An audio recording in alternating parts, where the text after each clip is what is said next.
visions to capture updates and insights from international actors in the coffee sector, especially in relation to the COVID-19 pandemic situation and how the economical setback will affect the efforts to foster sustainable coffee production globally in Indonesia.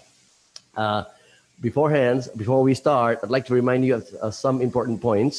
First one is all the attendees can address questions in Q&A section later on. I'm going to give you some hint later on where the Q&A section will be. And this session has translation in Bahasa. For attendees that need Bahasa translation, can select Japanese channel on translation button. Once again, if you need a Bahasa translation, you can select Japanese channel on translation button, as there is no Bahasa option in Zoom. So we select Japanese channel and our team will be ready there to serve you. And this session is also accessible via live on YouTube, Sustainable Coffee Platform of Indonesia YouTube channel. Hello there, people who are watching from YouTube. There's also a section where you can ask questions later on. You can just type it. Yeah. And Kopi will have DISKO 3 as well, with topic of innovations in facing COVID-19 impact on the Indonesian coffee sector. That will be held on Friday, June 26, 2020. Once again, DISKO 3, we're now at DISKO 2. DISKO 3 will be held on Friday, 26th of June, 2020, yeah, at 1 p.m. So I hope you could all be informed, yeah.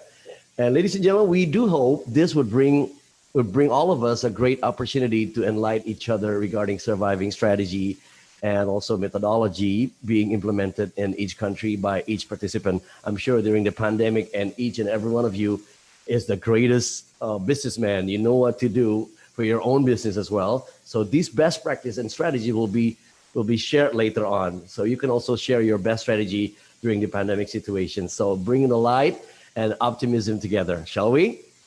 And ladies and gentlemen, first and foremost, let's share a moment for Kopi Executive Board to welcome each and every one of you through welcome remarks officially. Allow me to mention a few important information regarding the speaker. He served as the chair of the Indonesian Sustainable Trade Initiative, or IDH board, and he is also a member of the Partnership Board for Indonesian Sustainable Agriculture, or PIS Agro. And he also committee member of the Southeast Asia Tropical Forest Alliance. And not to mention, he is also a chairperson of the Sustainable District Platform and secretary of Kopi Executive Board. But previously, he was the program director for climate and energy at WWF Indonesia. And he's also an expert and member of the official Indonesian delegation to UNFCCC and a board member of the Roundtable on Sustainable Palm Oil, or RSPO, and actively contributed on the development of RSPOP principles and criteria. And he conducted his doctoral research at Australian National University, or ANU, where he also obtained master's degree in environmental management and development. His undergraduate degree was obtained at the Bandung Institute of Technology. Ladies and gentlemen, without any further ado, please welcome Secretary of Executive Board of Kopi, Mr. Fitrian Ardiansyah. Your time, sir. Thank you so much. And good morning, good afternoon, and good evening, everyone. My name is Fitrian. Thank you so much, Bung Steny. On behalf of Kopi, Sustainable Coffee Platform of Indonesia, I welcome you all. I think this is quite an exciting discussion to begin with. Why? Because at Kopi, we would like to support the development of sustainable coffee productions, but also consumptions, which in a way would lead to the increased livelihood of farmers. But before we can help farmers, we need to understand whether there is a good demand for sustainable coffee, whether there's a good appetite to invest also in sustainable coffee. And as you can see, as part of Kopi, we got a number of members and also partners and donors that have been working together collaboratively to support the development of good agriculture practices and also sustainable coffee along the supply chain with our master trainers and farmers in different provinces. So we are delighted to have the DG from the Ministry of Trade, as well as the Trade Atase in Brussels to be part of these discussions. as well as key panelists coming from Sydney, Jeff, and also Costa Rica, Melissa, and of course, Pak Wildan in West Java. So with that, next, please.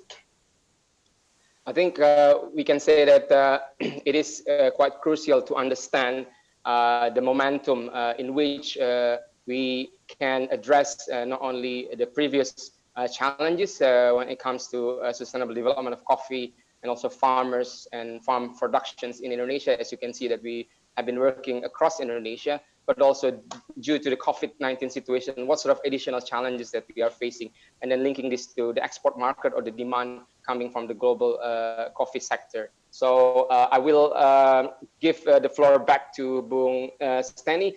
But to conclude, I just want to say something quite specific for Indonesians. It's about pantun. It's like a small pot. So we can say that if you want to know much more about coffee, you need to be part of Kopi because it combines concrete works and philosophy, as well as helping farmers and hopefully making them so happy. So over to you, Bung Steny. Thank you so much. Excellent. That was great. That really rhymes. One of the Indonesian, we call it pantun, ladies and gentlemen. Thank you so much, Pak. Pak Fitrian. Ladies and gentlemen, now we're entering the sharing session. We'd like to welcome our first speaker. I'd like to say a few words about him. Since 2013, he's involved in the National Interest Advisory, or NIA team, and also act as head of the NIA team starting 2017, which is responsible to provide recommendation for the Minister of Trade regarding the establishment of anti-dumping and safeguards measures for Indonesia. And he's also the expert team coordinator for the acceleration of international trade negotiation task force in the Ministry of Trade since 2017.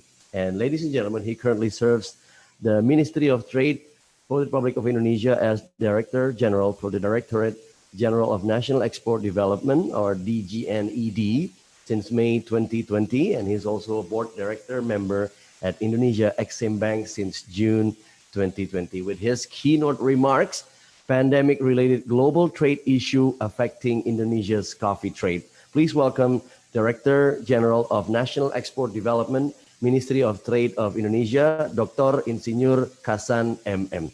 Kami persilahkan, Pak.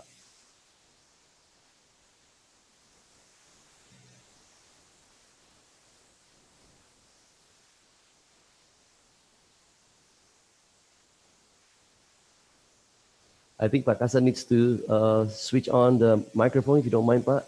Yeah, okay. Excellent. Okay. Thank you, Mr. Steny, and also Mr. Ardiansa from Kopi. And good afternoon, good morning maybe, and good evening to all participants in this forum. Yeah.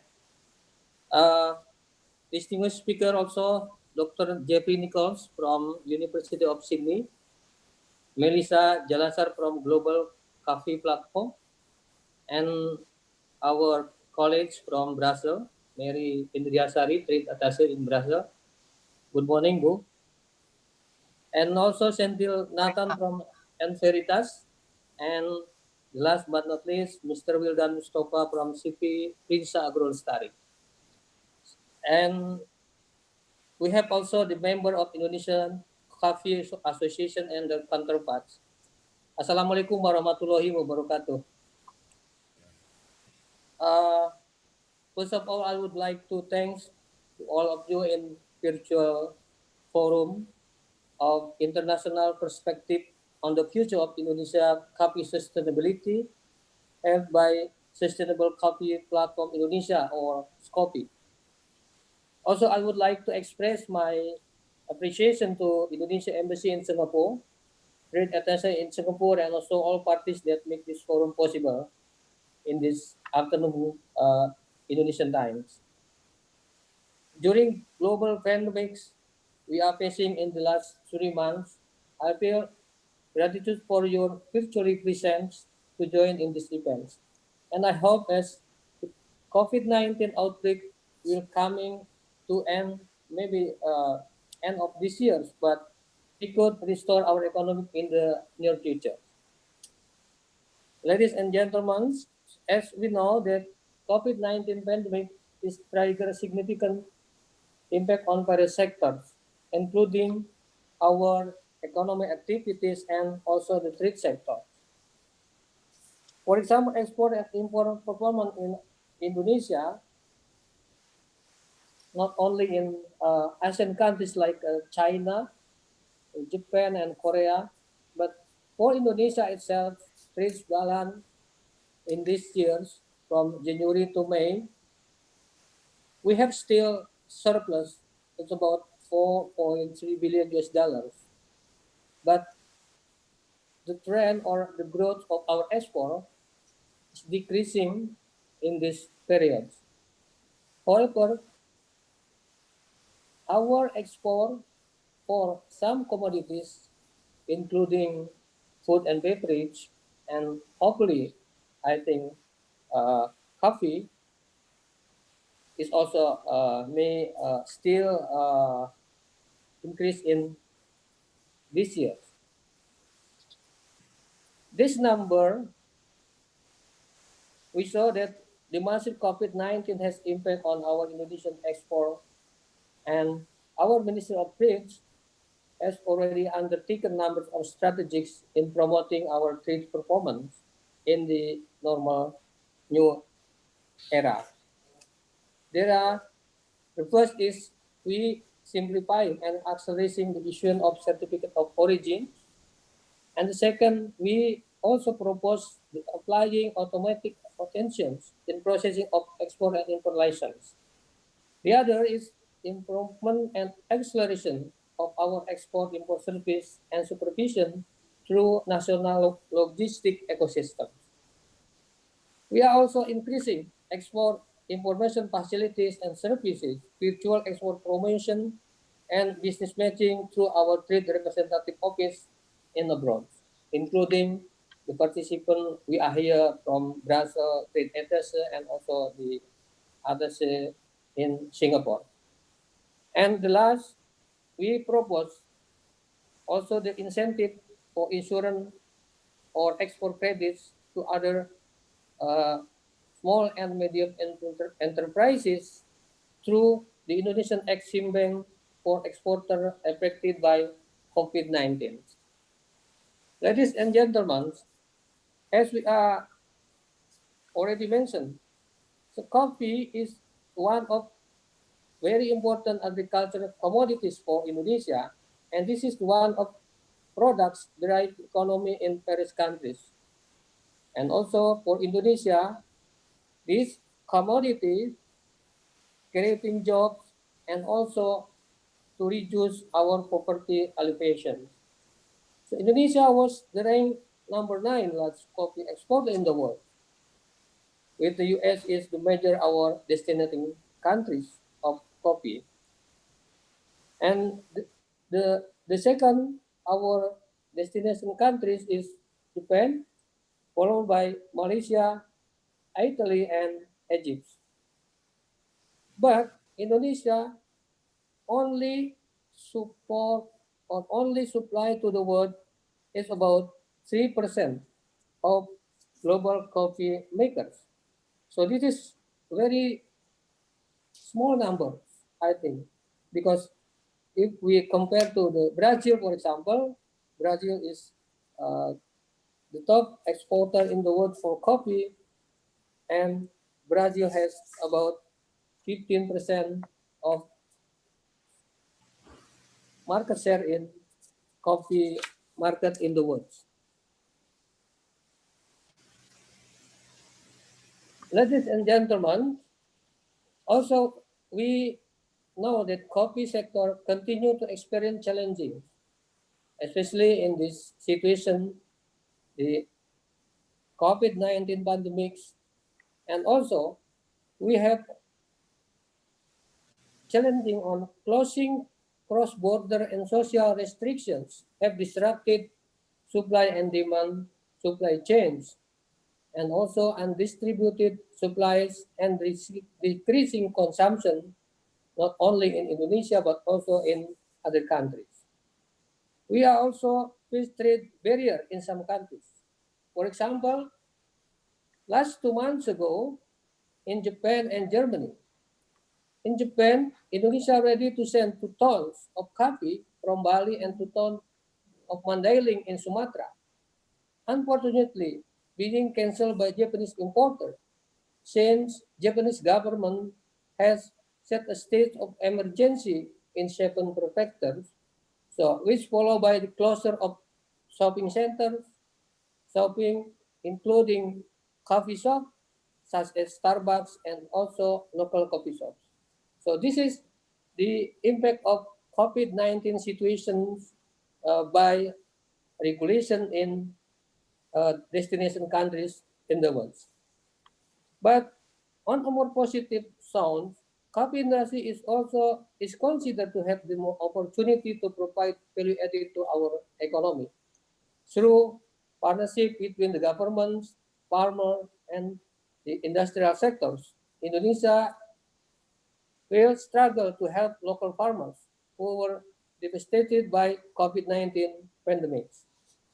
Indonesian government, seeking Ministry of Trade, also support coffee industry through established trade agreement with a new trading partner countries and expanding our export to non-traditional markets, increase promotion through trade expo, business forum, and business matchings, simplification of our export licensing, and product meet with standard and demand in destination countries, improving our brand image of Indonesia coffee in international market, and also handling of coffee trade barrier in various countries in the world. And also I would like to give the example of the success story. We are strengthening the collaboration with trade representative office in some countries, such as in Egypt. As Egypt is number 5, our export destination country of our coffee, and this is very happy for me to show that this situation of COVID-19 still there is an opportunity, and also the exporter can benefit from these situations. Robusta coffee export still going, even though the restaurant, hotel, coffee shop have closed because of the COVID-19 in Egypt.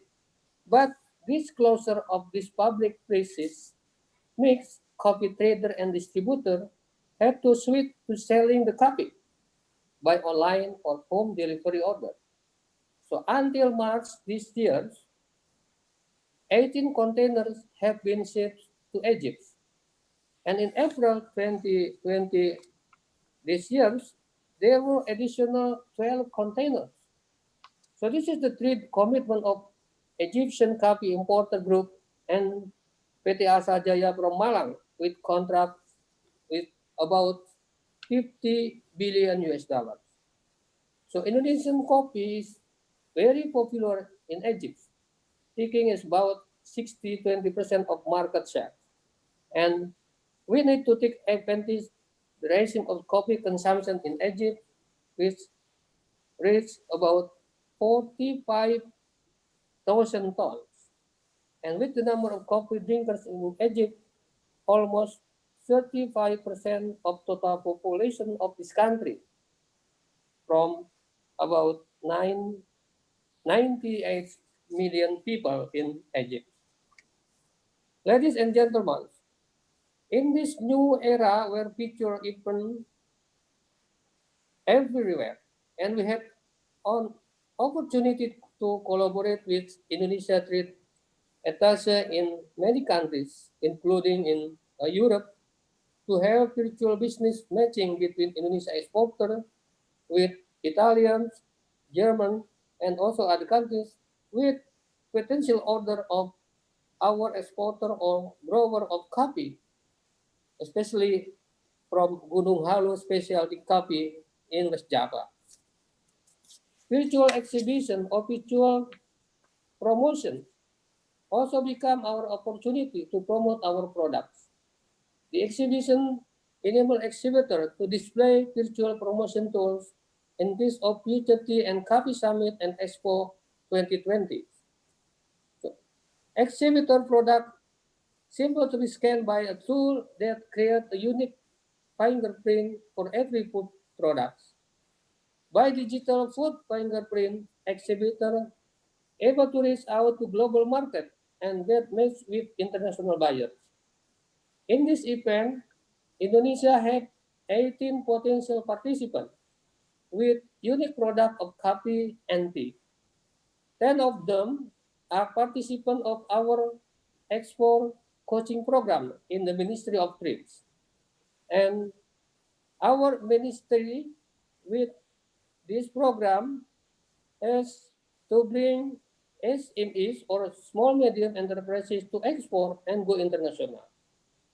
In last years, this program held in three regions, in Jakarta, in Central Java, and West Java, and had resulted 41 exporters of furniture, palm sugar, fresh fruit, coffee, snack, fashion, etc. For example, PTF from Coffee from Bandung was one of the participants of this event of 2019 Export Coaching Program who had an MOU with Belgian buyer at Trade Expo Indonesia in last year for transaction is about 800,000 US dollar for years. While other participants were 2020 Export Coaching Program with green beans, roasted coffee, specialty coffee, cocoa, and processed products, also has an opportunity to increase the capability and competitiveness. And each participant has a unique product and has received assistance to compete with exhibitors from other countries. Ladies and gentlemen, last but not least, we should again advance over the pandemic COVID-19. Opportunities are wide open for the thinking to respond very fast. So I encourage you to take this opportunity to connect and to expand because I believe and I wish you all the best in your endeavor and good luck for this event. Thank you and have a great forum. I wish you all a great day and good afternoon from Indonesian times. Thank you, Pak Steny, and time back to you. Thank you, Dr. Kasan. It was such a great experience paying attention to your strategy, especially one that you mentioned before that though we had a lot of challenges along the way, Indonesia supplies 2.9% global coffee markets, and coffee sector continues to experience challenges such as price falling down and closing cross-border and social restrictions. Regardless of that, the government still have done a lot of great things to bring up this coffee, especially Indonesian coffee, like by strengthening collaborative action with trade representatives abroad, such as Egypt, and also participate in digital trade, tea and coffee summit, expo, and all that stuff. I'm sure we could learn something from the strategy that you made. Thank you, Dr. Kasan. Ladies and gentlemen, don't forget to store or save your questions because we will give you the question and answer sessions later on at the end. So make sure that you don't forget your question. Yeah. Okay. Our next speaker is an economic geographer from University of Sydney and the Indonesian country coordinator for the Sydney Southeast Asia Center. He has been conducting research on the Indonesian coffee industry now for 20 years and has written widely about smallholder livelihoods, global value chains, and rural development.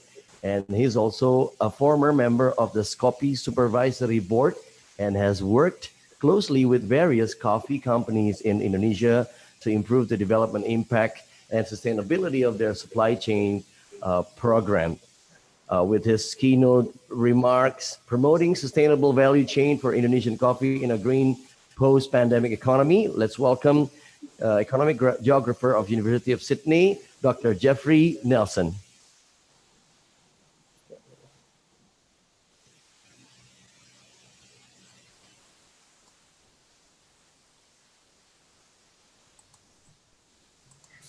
Okay, well, thank you very much, Senny, for the introduction. I'm hoping you can hear me all okay. Yes, I will.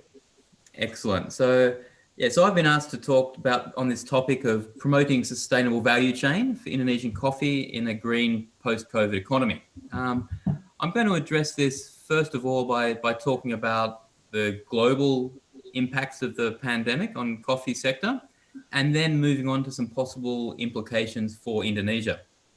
And unfortunately, many of these impacts remain uncertain at the moment, and there's been a lot of speculation floating around since the declaration of the pandemic back in March and what that might mean for the coffee sector. So I'm sure that many of you would already know, and in fact, but Jen has just highlighted the fact that there's been a lot of fluctuation in the markets since March.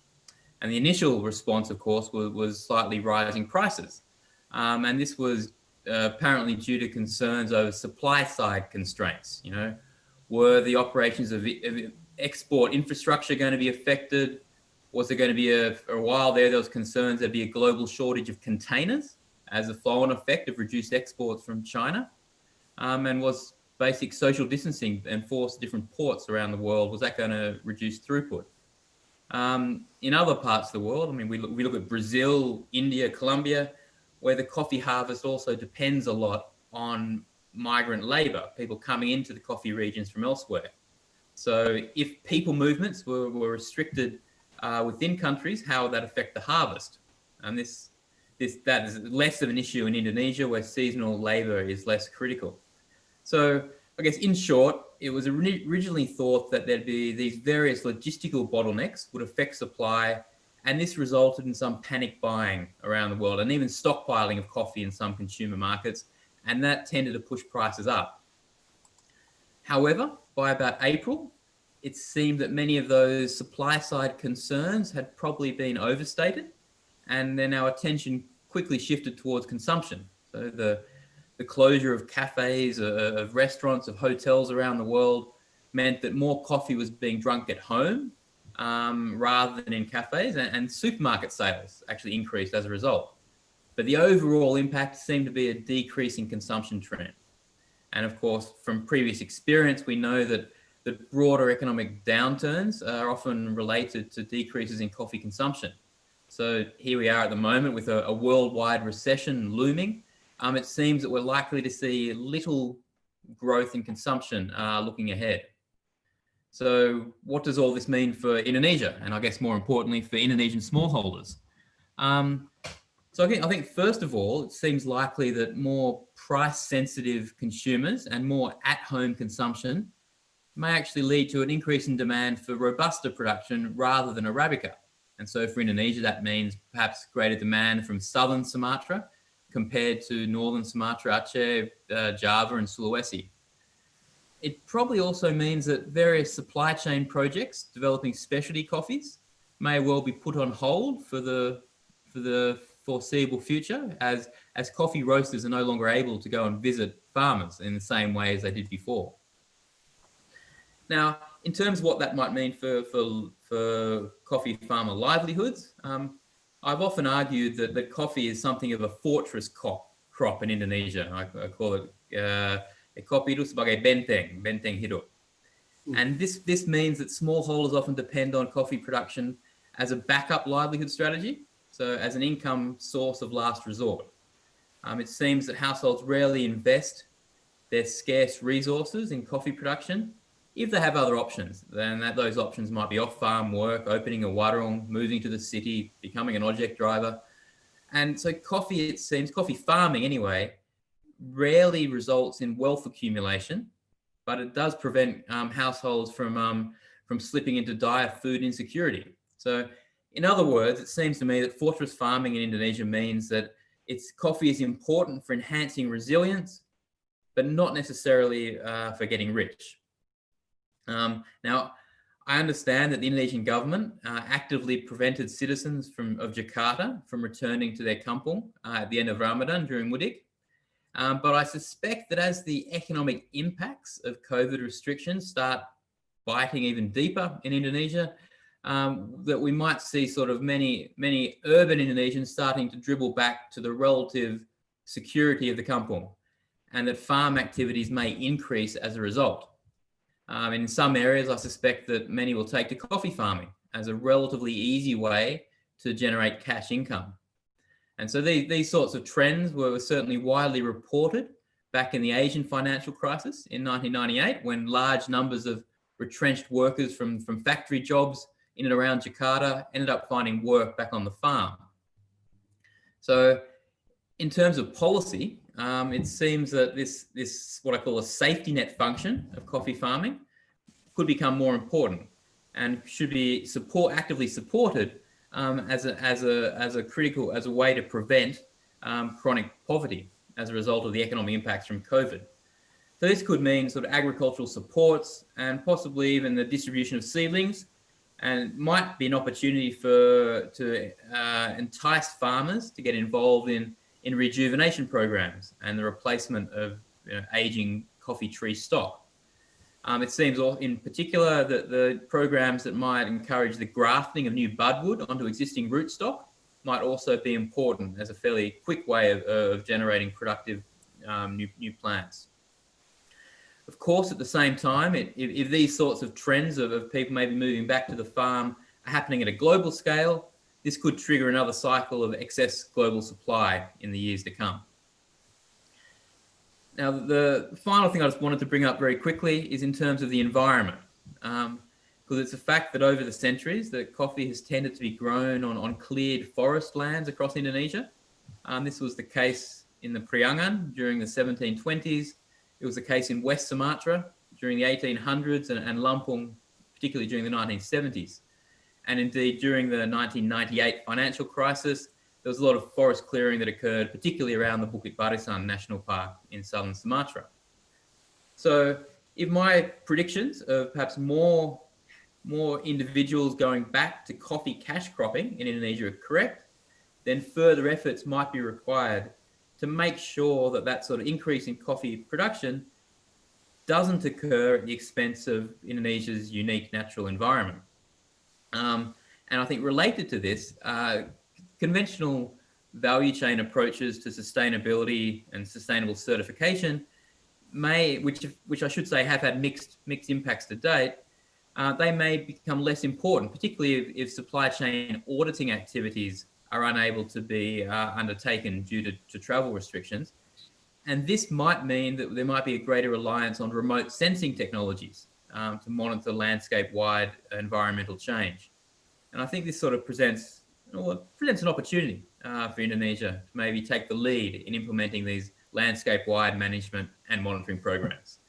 So anyway, that was a huge topic to cover in a very limited amount of time, 5 minutes, but thank you very much to Scopy for this opportunity to share my thoughts with you all today. Thanks. Thank you so much, Dr. Jeffrey Nelson. That was really great presentations you did. And we can save our questions later on at the end. To save the time, I'd like to proceed to the next speaker, ladies and gentlemen. Coming right up, another excellent speaker is also from Coffee Platform. She is responsible for coordinating and supporting GCP's work for the National Coffee Platform Network before working at GCP. She worked for the Aga Foundation in West Africa and Olam International in Côte d'Ivoire. And she holds master's degree in international affairs from Sciences to Paris and bachelor's degree from Smith College in Massachusetts. And she also speaks English, French, and Spanish, and is based out of Bonn, Germany. Through the title called A Call for a Global Collaborative Action in Promoting Sustainable Coffee Production, she will enlighten us all. Let's put our hands together for Melissa Salazar, ladies and gentlemen. Thank you, Steny. Good morning, everyone. As Steny said, today I will speak about the topic, A Call for Global Collaborative Action for Sustainable Coffee Production. For my presentation today, I will talk a little bit about what the Global Coffee Platform, GCP, is, and also I will discuss a couple of examples of collective action towards a more sustainable coffee sector. So the Global Coffee Platform was established in 2016, and currently we have a network of over 140 members across the globe. This includes roasters, producers, traders, retailers, NGOs, donors, and basically all sorts of institutions that are part of the coffee sector. As GCP, we have 3 core functions. The first one of them being convening. So we bring stakeholders from all over the coffee industry together to align on sustainability priorities and also to create a common understanding around sustainability. Our second core function is enabling local action. And we do this in 3 main ways. The first one is working with a network of national coffee platforms. The second one is through our corporate partnerships, specifically through collective action initiatives, which were formerly called member initiatives, and maybe you've heard of it that way. And I'll speak a little bit more about that later. And also by matching funding to initiatives on the ground in coffee producing countries. And last but not least, we also facilitate measurement, and we do that in 2 main ways. The first one is by developing data collection and data analysis tools, and then by developing data standards in supporting data alignment. Next slide, please.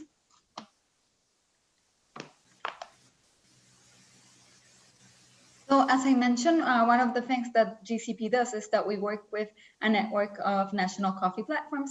Currently, we work with 11 platforms across the globe. They're based in Latin America, Africa, and Asia. And of course, Scopi is one of our partner platforms. Next slide, please. So the first example that I wanted to discuss today regarding our collective action for sustainable coffee production is the GCP call to action to collectively address the coffee price crisis. So in June 2019, the GCP board came out with a call to action to address the coffee price crisis because a lot of coffee farming families were being affected, and therefore it was also affecting the viability of sustainable coffee production. Could you please click to show the 4 items, please? Okay, so the call to action has 4 different areas.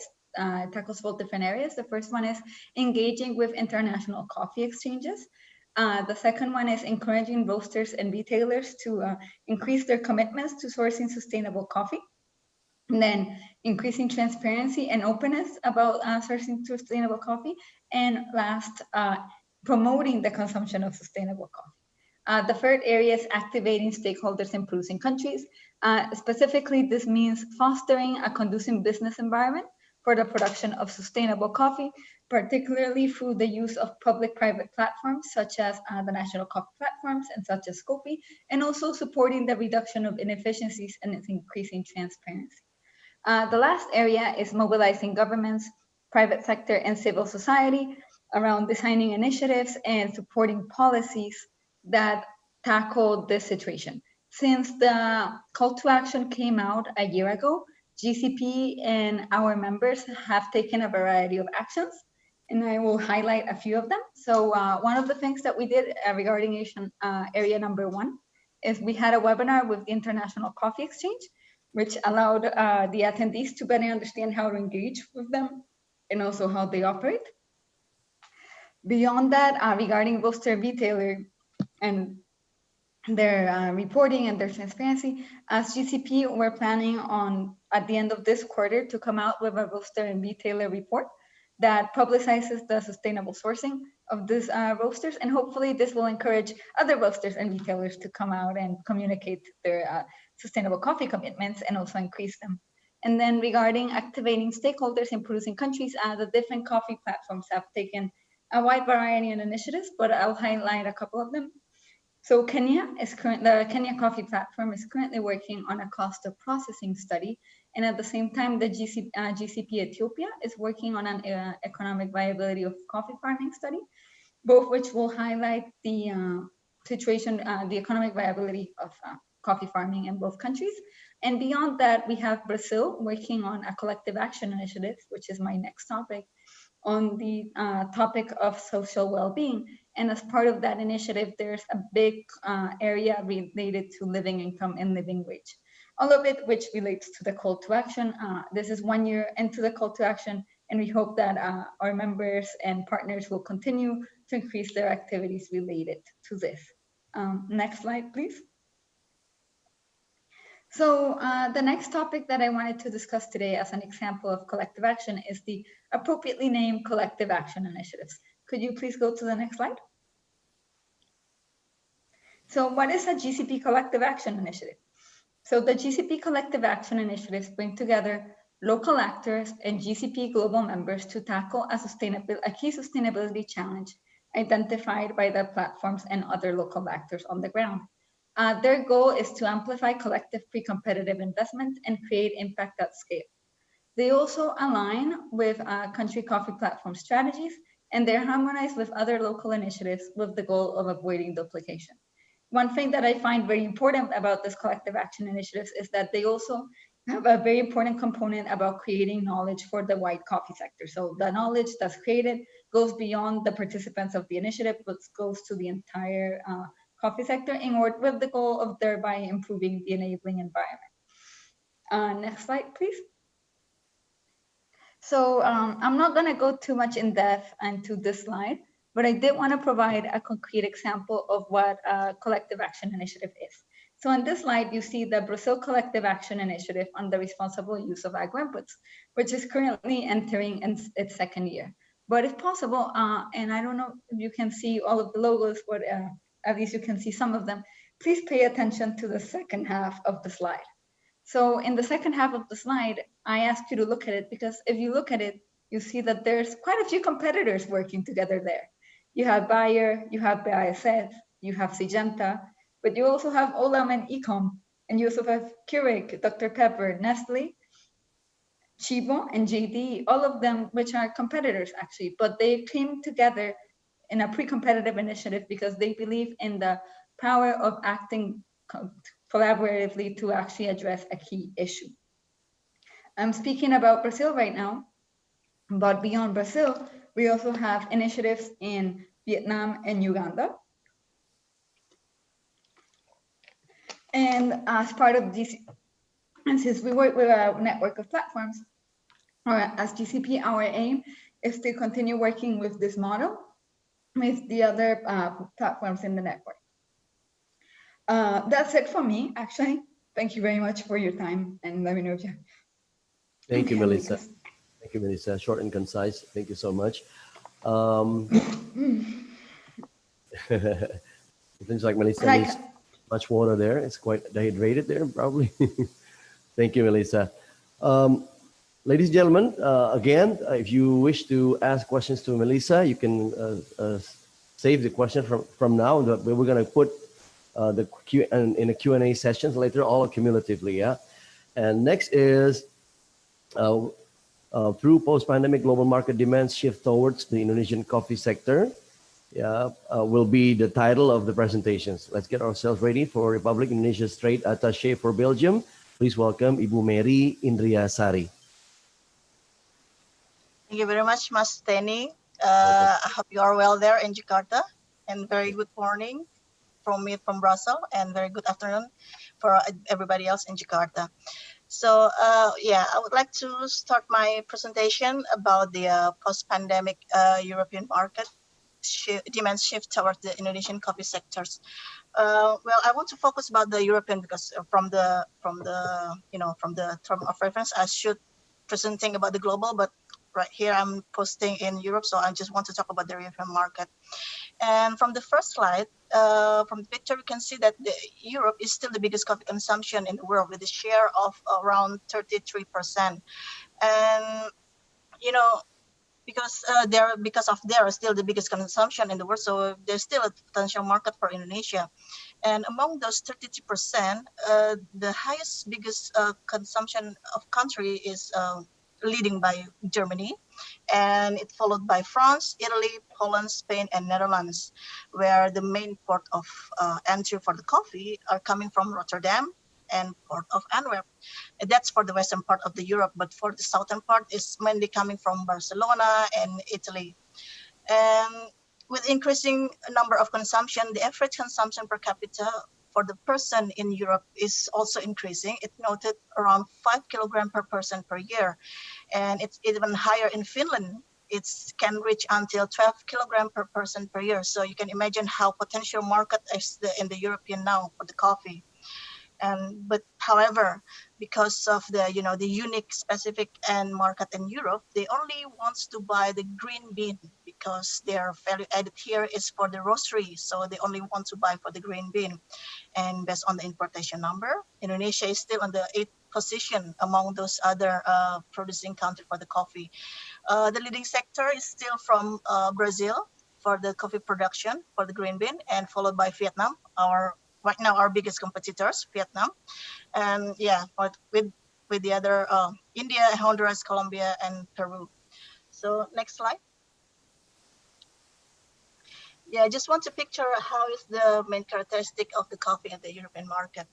For the coffee Robusta and Arabica, that's the ordinary one, mainly coming from Brazil, India, and Uganda, and Vietnam. And the competitive now is very high because of the term of price and the supply, the continuity of supply. Because they offer very competitive price, consistency in volume, and variation of coffee grades as an alternative for the buyer. Because and the other market for specialty coffee, which is also consists from Robusta and Arabica, is the growth of consumption is increasing very rapidly per year. It's around like 6%. So the high demand for specialty coffee is quite good in Europe, especially for the Scandinavian, France, Germany, and Eastern Europe. However, it's still a niche market, but the growing market for there is still there, the potential, because right now the European government trying to boost more for the SMEs, which is for the small coffee shop, small roasters, and local band and baristas. And with the special coffee, they were more valued by the cupping score and high quality, and also differentiate with the price for the ordinary coffee. Next slide, please. Yeah, this is how I want to picture the situation in the European market post-pandemic. From the Eurostat data, we can see that the retail trade volume growth is plummeting very significantly. It's minus 5.9% for the food especially. And for, everything is minus. Everything is deficit right now in Europe. Even for the GDP growth can be expecting for like minus 6% for this 2020. For this quarter, for the first quarter of 2020 can be expected minus 3.8%. So I think it's even worse than Indonesia. Indonesia is expecting only like 1% for the GDP. But for Europe, they only like 6% of the GDP, minus 6% of the GDP. So the situation is even worse. For the Belgium, where I posted right now, they're expected to have the GDP is around minus 9%. So it's even worse now because of the situation is not good. And by those shift of the changes of retail trade volume growth, they have a change of trend from retailing to e-commerce. Since the lockdown, people are increasing to buy from the online shop and e-commerce, and it increased 50 to 80% for the buying from the online shop. And that's become the great opportunity for the platform of the e-commerce. But however, for the HoReCa sector, is really suffering now, because they are, the turnover for them are decreasing more than 50%, because more than 3 months they are closing down their operational sectors for the economy. And the government are just started to allowing opening for the restaurant and cafe with the phase 3 starting from like 11th of June. So it just started now this month. So they're still like, from zero again. So they still need to make an adjustment because they already fired the employee before, and then they also have an overstock of supply. They need to distribute, and they need to make use first. Then other than they have make to new order of the supply, and it gives a huge impact, especially for the Indonesian coffee, because of the restaurant and cafe are closed. in February 2020, we counted that the decrease of import value are 21.89%. Comparing with February last year, that's a huge amount of decrease. And for the volume itself, it's decreased 9%. So yeah, this is still in the situation of the starting down of easing the lockdown. Next slide, please. Yeah, I also agree with what Jeffrey mentioned before. With the situation of lockdown and social distancing, there's a change of lifestyle in the consumer now. They tend to increase their home consumption and stock coffee at home because they need to enjoy coffee wherever there is, and the cafe is closed, so they need to enjoy it at home.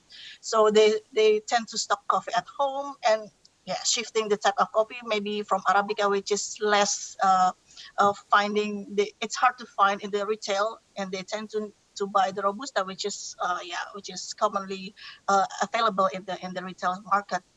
And they buy from the retailers, of course, because that's the shop that allow to be open during lockdown, because they need to sell also the essential products. And also there is a new trend for a single serve and for pots and capsule and ready to drink coffee. And also during the lockdown, retailers are the big winner. They increase their income more than 40%. So I think people now are heading toward the retailers and then coffee right now also choose to sell it from the retailers.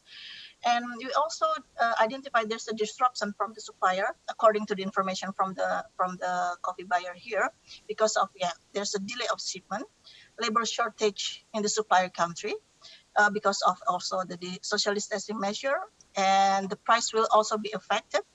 And there's a big capacity in the supplier, so they still have overstock capacity. They need to make use first, and they make a lot of cancellation of order because of this, because of the lockdown.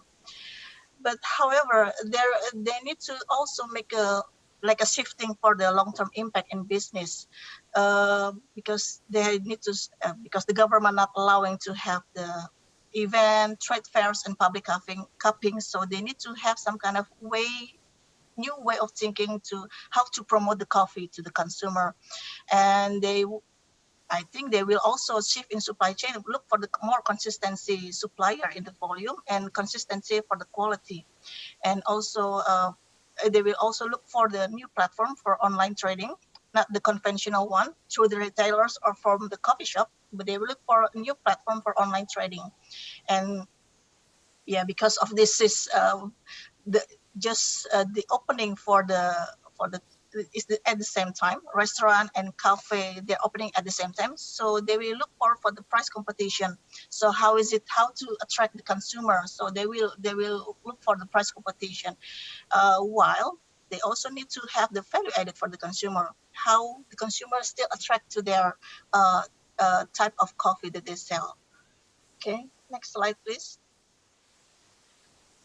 Okay, this is what I see for the challenges for Indonesia coffee in the EU market. So especially in the part of Western Europe, we are still less in price competitive compared with our competitors such Kenya, Ethiopia, and neighboring country like Vietnam. Especially for Vietnam, this year they will start enjoying the FTA with the EU, and for sure give duty liberalization for the agricultural product, including coffee. So the competition with Vietnam is becoming tough now, not only in terms of the supplying side, but also in the price side. Because they have the advantage of the duty free, and also already have the FTA with the EU. And also the consistency of supply and quality are still less from Indonesia side. That's my point of view. So if we want to keep on branding the Indonesian coffee here in the European market, we need to maintaining the supply and the quality. So the trust from the buyer, we can build the trust from the buyer and also the consumer here. Because sometimes, we see the Indonesian coffee in the retail market in this shop, but maybe next month we don't see it anymore. That's the consistency of the supply that we need to keep maintaining. Not only just introducing the coffee is with the buyer here knew that Indonesian coffee is good, very good quality, but what they need is the sustaining the supply. So they keep on engaging with the consumer. That's what they need, the important thing that they need.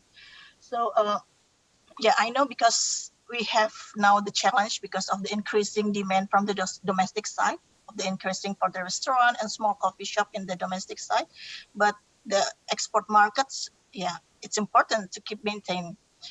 And also now in Europe, there are the trend of the growing of the sentimental buyers. Like the sentimental buyers is like, maybe they're not buying only for they need the coffee, but they're also buying because of what the value added that they can give to the supply chain of the coffee, like the awareness of organic, the bio, sustainability. Is it coming from the fair trade? And how does the coffee farmer welfare, or is it like, how does the farmer aware about the sustainability and the environment? Those are the growing trends that exist in the consumer now. So beyond what is it, the product, the commodity itself. Okay, this is my last slide. Next slide, please. Okay, but now in Europe, we are facing a bigger challenge. Now the European Commission already launched the European Green Deal last December last year. And the main idea is to transforming the EU economic for a sustainable future. And EU wants to become the global leader in achieving the target for climate neutral in 2030 and 2050. So I think that's a very ambitious achievement that Europe wants to get, and the policy will not impact just for European company and stakeholder, but they want to have the same level of playing field also with the company coming from the non-EU side. So I think this the whole aspect that I mentioned, that I picture and that I write in the slide, which is farm to fork, toxic-free environment, healthy food, sustainable food system, preserving ecosystem and biodiversity, and no deforestation. Those will implement by the European as a and connected with what the product they are consuming. So it can be implemented in terms of certification. It can be implemented in terms of due diligence that should be applied by the supplier country. So I think this is the bigger challenge that we need to be considered by the Indonesian side right now, especially with the coffee production. Should be aware about how to preserve the ecosystem and biodiversity, as well as toxic-free environment, because the EU consumer wants what on their plate and glass are sustainable, healthy, and no contaminants. That's what the bigger challenges what I can see right now. And they will start to have this whole new regulation starting from January 2021. So we should getting started since right now to have a better, to enter the European market, because we have a bigger challenges right now next year. Okay, I think that's all from me. Stanley, thank you. Thank you very much, Ibu Mary. Very resourceful and knowledgeable of you. And we have a lot of great insight from your presentation, especially about challenges that Indonesia's coffee have to face in EU market. I took some notes, like price concern, that our price is much higher than other products from other neighboring countries like Vietnam, and also the consistency of supply and quality, infrastructure, logistic, and the competition with domestic demands, growing coffee shops in Indonesia, and the growing of sentimental buyers is also interesting to know, that they've been very critical to ask about the wealth of the farmers and all that stuff. Thank you. We'll discuss later on for more.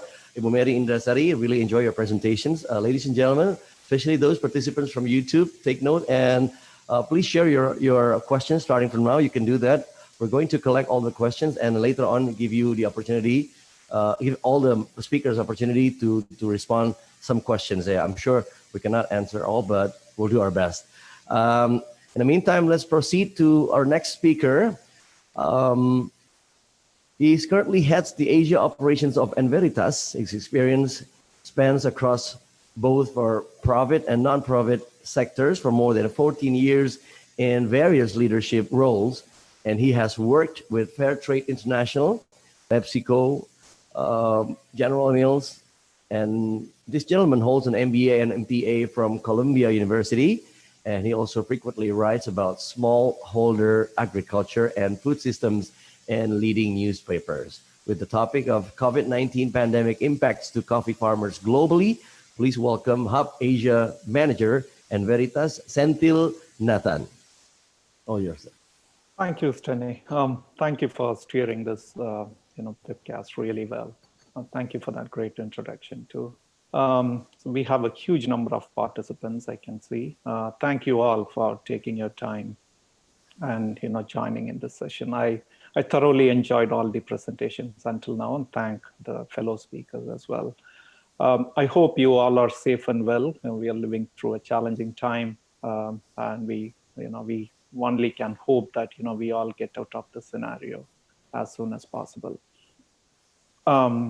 First, let me quickly talk about our company. We are a nonprofit started a few years back. We are a US-based nonprofit. So as we speak today, we operate in more than 20 countries in 3 continents: Asia, Africa, and South America. Our mission is to eradicate poverty in the coffee sector before 2030. How do we do that? We take a new and tech-oriented approach to sustainability verification. Professor Nielsen briefly talked about it, using landscape approaches. We use such methodologies. We use machine learning tools to map out precisely the coffee farming households, and we do this in a regional level. If you look at the pyramid, that's the kind of, if you stack all the coffee smallholders around the world, it'll be like that, right? There'll be a small number of estates followed by organized smallholders. Then there is this large set of unorganized smallholders. So our work largely focuses on these unorganized smallholders, though we occasionally work with organized farmer groups as well. Ours is not a pass or fail system. It's very transparent, statistically rigorous, and we use real-time data analytics. Scopy, which is doing this great work of organizing these useful webcasts. We have been member of Scopy since May 2018. And in Indonesia, in Asia, as I said, we operate in Indonesia, Vietnam, Philippines, and we have plans to get into Papua New Guinea. In Indonesia, we have covered 100% of Sumatra. So we have verified the sustainability of all Sumatra. We have verified West Java, and we have plans to go into other coffee growing regions in Indonesia. That's largely us. Could you move to the next slide, please? Yeah, so you may ask us, okay, well, what's for us to do with COVID? We basically work with coffee roasters across the world, some of the leading companies, helping them to embrace sustainability in their supply chains. But as we saw this crisis unfolding, our team realized that this pandemic is going to be hard. As everyone thought it was an urban disease, urban pandemic. But we were quite proactive, and we wanted to measure how this is impacting our smallholder coffee farmers. So we started tracking the impact of COVID on 14 producer countries. You can see them on the map in 3 continents: in Americas, Africa, and Asia. This is more of a longitudinal study. So we interviewed the same set of farmers at particular time intervals to understand how this pandemic is impacting their livelihoods. So some of the findings, we are presenting the next slides, or the outcome of these studies. So as I said, it's not just an urban disease or urban pandemic. If you can look at this slide, this list down the countries where we conducted these surveys, it has impacted almost all the countries except a few. Vietnam, which is touted as a great example for handling this pandemic. Most of the farmers reported there is no impact. So is Brazil, and you've got to be a bit cognizant that Brazil is the current hotspot, but this survey was conducted in the first week of this month. So I mean, things has been changing profoundly on a weekly basis. So we'll be conducting our next round of surveys, and these reports are public. And you can reach us out or Scopy to get more access to future reports. So you can see from here across all countries except Vietnam and Brazil, the majority of the farmers reported that, this pandemic has affected them, their households, their income streams in one way or another. This pandemic has made a large negative impact on their livelihoods. Yeah, move on to the next slide. And those impact varies greatly across coffee farming activities. Okay, it's like coffee farming, involves so many activities. So we asked these farmers, okay, on what areas you are impacted the most. And what you can see here is the result of all the rounds. So the first bar is the round 1 results, then round 2 and round 3. And the round 1 is conducted from April, mid-April, from April 15th to April 25th. Round 2 is from May 6th to May 15th. Round 3 is, the first week of June. You can see, the greatest impact farmers had is on workers. Initially, it was a challenge at the early stage. At round 2, it kind of subsided a bit. But again, at round 3, majority of the coffee producing countries and farmers reported us that, getting workers for their coffee farms is a biggest challenge. It could be various reasons for that. Of course, the predominant reason is the health and safety of the workers themselves, so they cannot venture out of their households. And many countries had restrictions, and many of the coffee producing origins rely on migrant laborers for their coffee farms. As Professor Nielsen said, that's not very prevalent in Indonesia, but in many other origins, migrant laborers form a large part of workforce. And that was a huge challenge in moving workers around. And many workers, travel back to their villages and or to their native places, which exacerbated the issue. Access to inputs is the, sorry, could you go back to the previous slide? Thank you. Access to inputs is the second biggest issue. It's like getting seeds, fertilizers, and other sort of inputs is a challenge. Some of the countries' inputs are imported, like fertilizers and pesticides. It's quite a challenge as well, and many shops are closed. So that certainly has impacted. And there are other areas you can see on the chart. Getting credit, it's getting loans or some kind of farm credits or farmer group credits. It has turned out to be a challenge as well. Followed by savings, accessing savings accounts, etc. Then there is storage, obviously, which initially it seemed like a small issue, but lately it's turning out to be a challenge for all coffee producers. Yeah, move to the next slide, please. Yeah, this is the last piece of insight we have for you. Again, though the pandemic was merciless in, kind of impacting urban, rural, poor, rich, everywhere, the concerns of farmers are very different from all these 3 continents.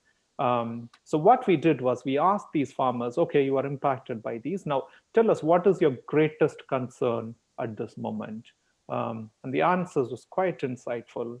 If you look at African countries, the first, 4 columns, which is Ivory Coast, Ethiopia, Kenya, their biggest challenge is community health. Of course, they are coffee producers. Coffee still plays a major role in their livelihoods, but they are more worried about community health than many other regions around the world. Then coffee price is their second biggest concern, followed by access to education for their children. So those are the top 3 challenges faced by African farmers. Move on to Americas. Their biggest concern is availability of labor. The land sizes are comparatively large there. Harvest season is approaching soon in some of the countries. So getting labor turned out to be a huge concern for producers in America, followed by community health. Many reported that their community health is the greatest challenge they face, followed by market access. Though we haven't conducted the study on the consumption side, we saw in the previous presentations how this is impacting the consuming markets, which is largely impacting producers in America Coming to Asia, the pattern is very different. Here, our producers reported that their biggest concern is coffee prices. And I myself spoke to some of the farmers doing these interviews. And on the first few weeks, the price dropped alarmingly, especially in the specialty coffee regions like Aceh, North Sumatra, West Java. Prices has dropped significantly, something to the tune of 40–45% for a few days. The farm gate prices I'm talking about for both GABA, the wet parchment, semi-dry parchment, and cherries. Then the next week, when we conducted the round 2 study, that still turned out to be a huge issue. But luckily, when we spoke to them for the last round, things are on the upward trajectory. Things are getting better in terms of farm gate prices. So yeah, global pandemic, but it's impacting farmers in each continent in its own ways.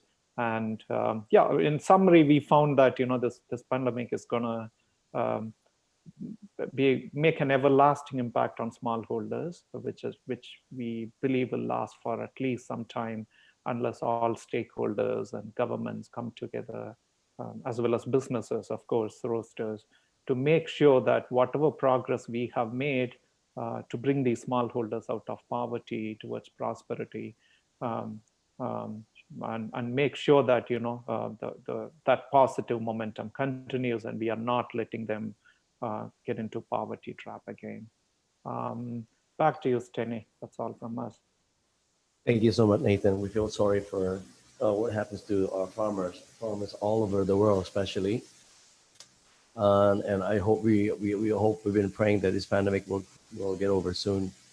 Thank you for sharing. And also, ladies and gentlemen, if you wish to have questions, you can do it. Especially those who are participating, joining in YouTube, you can also text your question. And also in Zoom later on, we'll spare like 10 minutes for questions, hopefully. And then proceeding to the next speaker, he is the owner of CV Frinsa Agrolestari, a company focused on the agricultural sector, and he obtained his Bachelor of Geology degree from Bogor Institute of Agriculture and went on to pursue a master's degree in management at Pajajaran University. And he also actively participated in COTECA, Coffee, Tea, Cocoa Global Industry Expo, which was held in September 2016 in Hamburg, and contributed to MICE, the Melbourne International Coffee Expo, in March 2016. And he also won first place in the national coffee competition in the category of Arabica coffee under the name Frinsa Clone. He was also a runner-up in 2016 Indonesian Portrait Country Coffee Auction in Atlanta. He's going to bring a topic about coffee business adaptation and the COVID-19 pandemic. Please welcome owner of CV Frinsa Agrolestari, Wildan Mustafa. Assalamualaikum warahmatullahi wabarakatuh. Waalaikumsalam. Terima kasih atas kesempatan yang diberikan oleh Pak Steny. Kemudian senang sekali saya bisa bertemu dengan Bu Mary ya, Belgia, karena kebetulan untuk Eropa kita pengirimannya biasanya ke Belgia. Kemudian ada Pak Senthil, kemudian ada Pak Fitrian ya, terima kasih. Pak Jeffrey, saya senang sekali karena tiap tahun saya pergi ke MICE ya. Terakhir kemarin tahun ini nggak jadi. Dan kebetulan Melbourne importir pertama kita. Jadi waktu pertama kali saya panen, itu kita jual ke. I'm happy to meet you, Pak Jeffrey, because Sydney is my first importing country, yeah. Because when I first harvested my coffee in 2015, and then we sent the coffee to Sydney, ya. Bu Melissa, Bu Nike, Bu Tari, ada Pak Indi juga ini. Senang sekali bisa berjumpa dengan Bapak Ibu semua. Di sini saya ingin memberikan, here I want to give a map of the coffee, which is Indonesia is in the equator, so we have northern hemisphere coffee calendar, which is harvest at the end of the year to the beginning of the year. And to the southern hemisphere coffee, the same as Brazil, which is harvesting now. And 80% is on the northern hemisphere. 18% is from the southern hemisphere, and 20% from the northern hemisphere. but this 20% is mostly Arabica, and this 80% is mostly Robusta. So we are in the Southern Hemisphere, produce 80% of total Indonesian coffee production, but we only a very few quantity of Arabica in the Southern Hemisphere in Java, West Java. Yeah. In the world, Brazil produce almost 40%. And then Vietnam about 24%. And then Colombia about 17%. Indonesia only, I think, 6%. Yeah. So we are the fourth, but the volume is very, very, very small compared to others, three biggest producer. And this coffee, 20% is already harvested in the Northern Hemisphere. And this 80% maybe we are at the first one third of the harvest season, yeah, in the Southern Hemisphere. Next slide.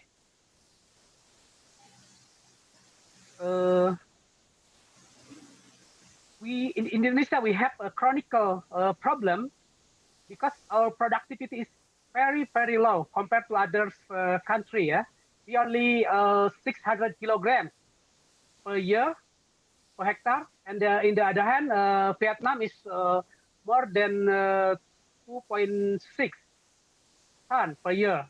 Brazil almost 2 tons, and Colombia almost 1 ton. So we are the lowest in the fourth biggest coffee producing country. Yeah.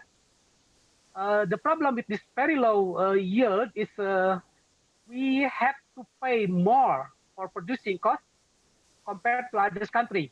Even Indonesian coffee relatively expensive, the farmer not necessarily to get more money because we harvest only very few quantity of coffee. Next slide. On the export market, we talk to friends in North Sumatra, in Aceh, and also in Java, in Flores, in Bali, and in others islands. For the commercial grade, which is people still can enjoy their coffee at home. They buy from supermarket and then bring home. It's not so much different. Yeah? But in the specialty, the highest the quality, the hardest we have a problem with the market. Yeah? Because most of the cafe is closed during lockdown. In March, the market getting very, very weak. It's almost like 60% left. Yeah? And in April, it's almost totally closed, or almost totally no transaction. And since May, it starts to rebound again. And importer and roastery have stock at their warehouse because they stop product processing. Yeah? And in e-marketing, have a very good growth, but the market share is not as much as we can get from traditional market channel. Yeah? And for exporter now here in Indonesia, we have two big problems. The first is the COVID. A lot of cafe is closed, a lot of roastery is closed, and the second is our rupiah. We can see in the next slide. In the next slide, we see in March, rupiah is almost 17,000 rupiah per US dollar. And now, today, the exchange rate is only 14,200 something rupiah. So within, from this March to June, we have lost almost 3,000 rupiah per dollar. And we can imagine if I make a contract in the middle of March, and then we send the copy now, from the exchange rate only, we lost almost 20 cents per dollar, per kilo. Per dollar. So we have two big problems now. The rupiah is getting stronger and stronger. And on the other hand, the market is getting weaker and weaker. And also the coffee price in the farmer, the cherry, the green bean, is also increasing. So the supply is getting more expensive, and we sell at the lower price because our rupiah getting stronger and stronger. Next slide.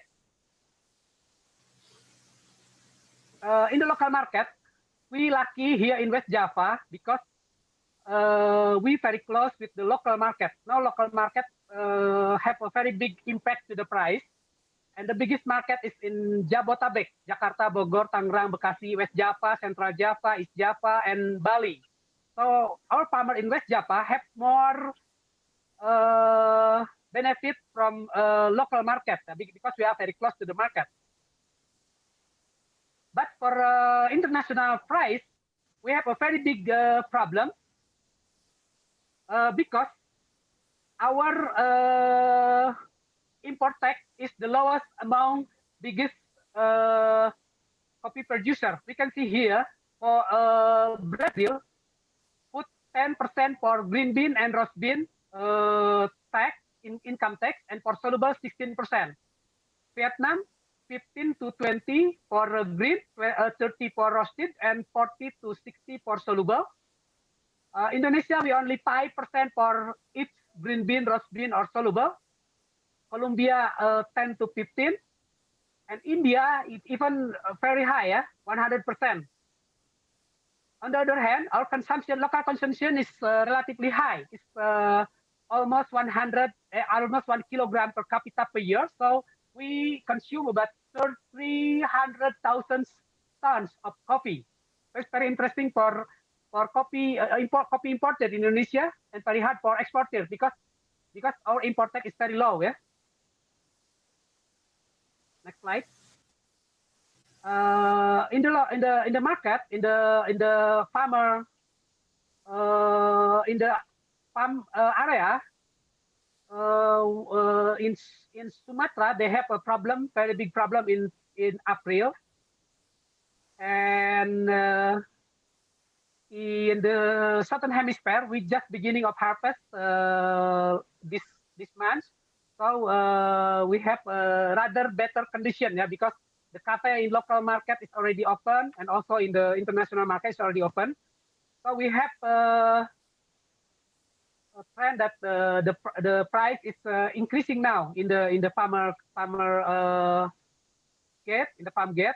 In the beginning of harvest, some farmer get only like 5,000 rupiah for cherry, but now the price is already increased. It's around 7,500 now.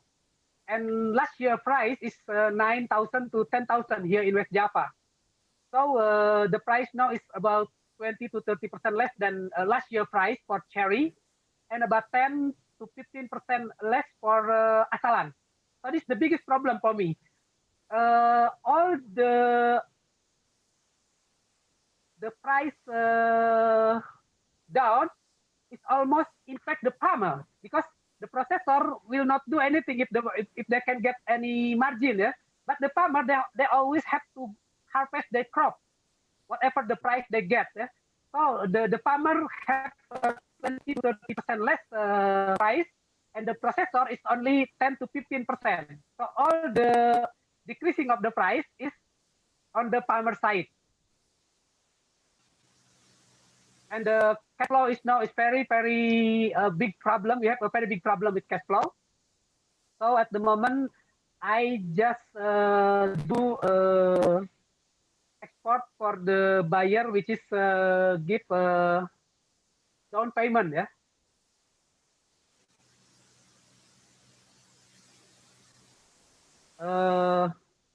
Next slide. I proposed to the government since 2 months ago that we have a very big problem with cash flow. So it's better to get some resi gudang or something to help processor, exporter, and farmer to collect their coffee. Yeah?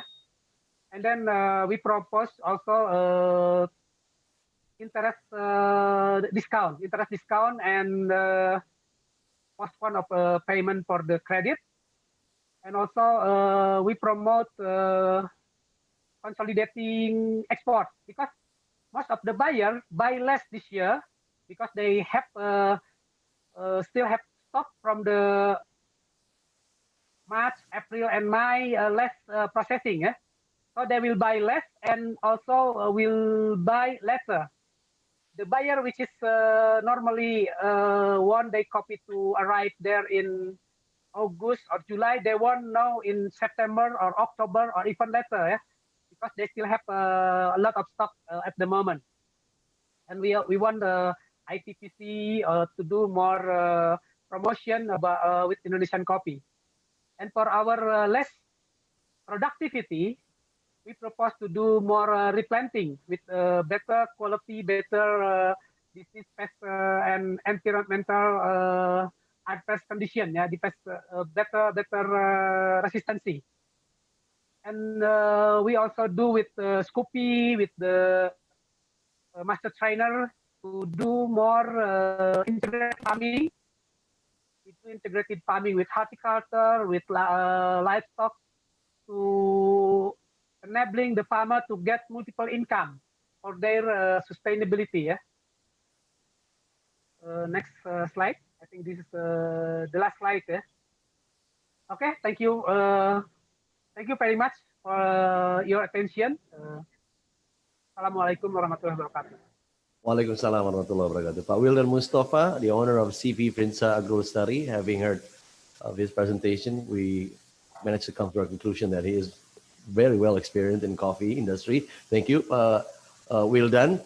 Now, it seems like we're running out of time, but we'd like to give a chance for some of the speakers to respond to the questions coming from YouTube and also from Zoom.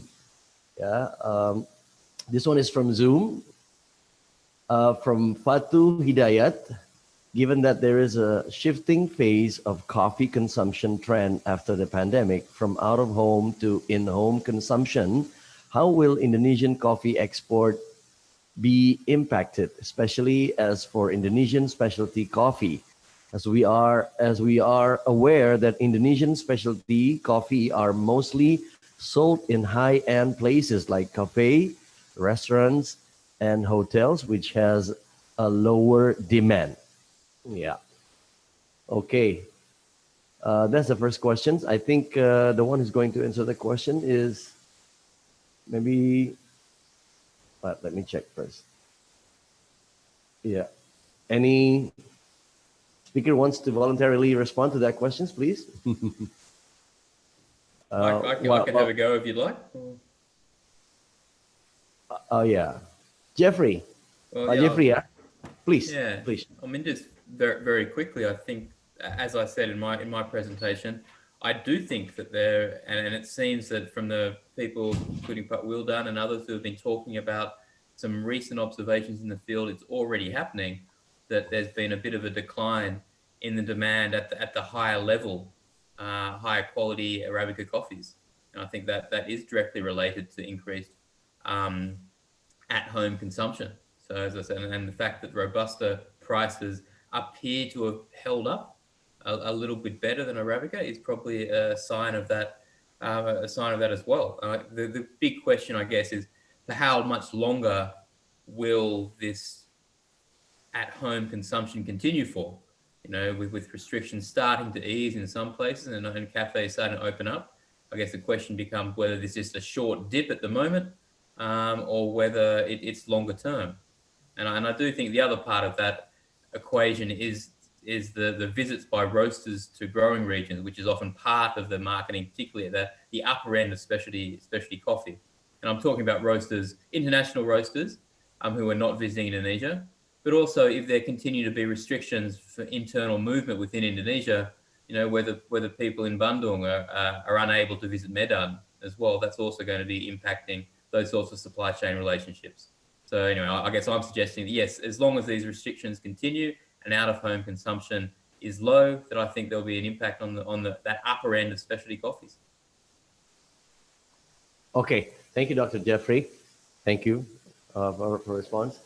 Shall we proceed to the next question? Okay, let's go one from YouTube. Yeah. From Indra D. Sumarjan, question to Jeff. How should we do replanting of older coffee plantation to improve our national production?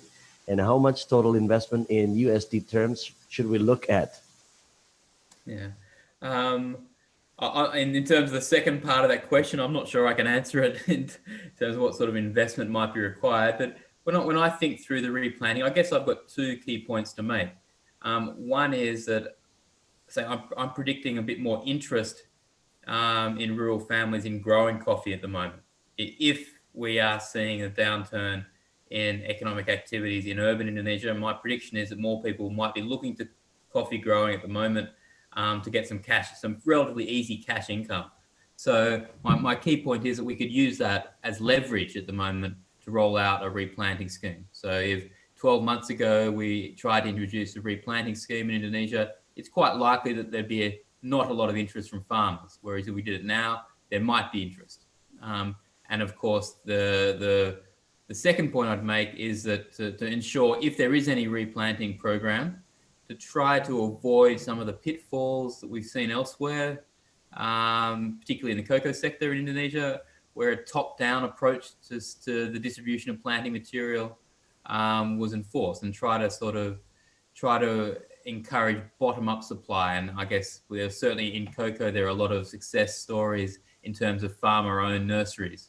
And so my only suggestion would be to work together in a bottom-up fashion with farmer-owned and managed nurseries, and probably to also leverage the private sector and their networks when it comes to distributing any sort of planting material. Okay, thank you so much. That was a strong advice from Jeffrey. Let's proceed to the next question. This one is from a question to Melissa. What do you think about Scopi's NSC progress in comparison to the other country platforms in the world? Any benchmarking by GCP? So I would say that the NSC that Scopi has and the Master Trainer Program is very well developed, and I think a lot of people in Indonesia would agree, especially because of the MOUs that Scopi has with local governments to roll it out. Compared to other countries, I would say it's among the most advanced, with a few others such as Brazil and Vietnam. Going forward, so as GCP, we don't actually have a benchmark, because the way we see it is every platform, it's at a different stage in its own journey towards a more sustainable coffee sector. But internally, we do have a model to see how they are going. But definitely the NSC that Scopi has and the Master Trainers Program is definitely something to share, not just with other platforms, but with different stakeholders, because it's quite an interesting success story, I would say. Thank you. Thank you, Melissa. Going forward to the next question from Kiki Purbosari. I'd like to address the question to Ibu Mary. Ibu Mary, Indonesian coffee prices are much higher than compared to other countries in Europe. We could strengthen the image of the distinctive and unique flavors of the coffee, as well as the intangible quality of our coffees, such as grown by smallholders, farmers that implement sustainable practices to cultivate and process the coffee. Are those tangible and intangible qualities of Indonesian coffee worth enough for its high price and competitive enough for European market, Ibu? Yes. Well, basically, for the end consumer here in Europe, they don't mind if they have to pay for the high price for the coffee, a cup of coffee, as long as they know that has value added on it, like the sustainability, or maybe coming from the reasonable sources and sustainable sources, and kind of social awareness that with it inside with it in a cup of coffee. So I suppose. Sorry, Ibu Mary. I think we're breaking up right now. Okay. Is there something wrong with the connection there? Oh, it's okay in here. Oh yeah. I can hear you clearly. Yes, Is it okay now? You can repeat the last few words with me. Okay. So well, basically for the end consumer here in Europe, they don't mind if they have to pay for the high price for a cup of coffee, as long as it has value added on it. Like I mentioned before, for the sentimental consumer, tend to want to have maybe, okay, this coffee has the sustainability, it's concerned about the farmer welfare, and coming from a fair trade and environmental friendly. That's the intangible quality. I think that can be considered as a value added for the European market. And I would like also to answer for the previous one from Mr. Patu, well, it's an opportunity for selling the specialty coffee here in Europe. We're expecting for the easing down the lockdown starting from 1st of July. The government will considering to open up again the events and also cafe and restaurant, which can be highly potential for selling again for the specialty coffee in Europe. So I think there's still the opportunity for selling the specialty coffee here in Europe. Like I mentioned before, again, the quality and the consistency of the volume that needs to be maintained by us here in Indonesia to build trust for the buyer here and also for the consumer. So they keep on engaged with the Indonesian coffee. The image of Indonesian coffee needs to be maintained, engaged in here. The awareness for that. Okay, thank you, Steve. Thank you, Ibu. We took note some two important words here, quality and consistency. Yeah, hope that would remind all of the coffee producers all over Indonesia that we need to maintain those two things, quality and consistency. Thank you so much. Let's proceed to the next questions from Mahwida Nur Fitriasani. I'm sorry if I mispronounce your name. Question to Jeff: the price of Robusta benchmark with the price of Arabica, which currently has fallen while Robusta consumption increased owing to homey coffee trend. How do you see the profitability of Robusta, Jeff? Okay, so I guess to clarify, I'm not saying that Robusta prices are likely to come up to the same level as Arabica prices. I'm saying, though, that the prices have been more steady, and so they haven't declined in quite the same way as Arabica prices appear to have. So whether it's more profitable or not obviously comes back to a question of productivity, and for the most part, the crops are obviously grown in quite different agro climates, so they're not generally in competition with one another. I'm sure if that answers the question. I hope so. Yes, I hope that does too. Thank you, Jeff. Dari or from Indradi Sumarjan, question to Senthil. How do you conduct the assessment whereas mobility is restricted during COVID-19? Mm-hmm. That's a great question. Thank you, Indra, for that question. Yeah, we did these interviews telephonically. It was not a face-to-face interview.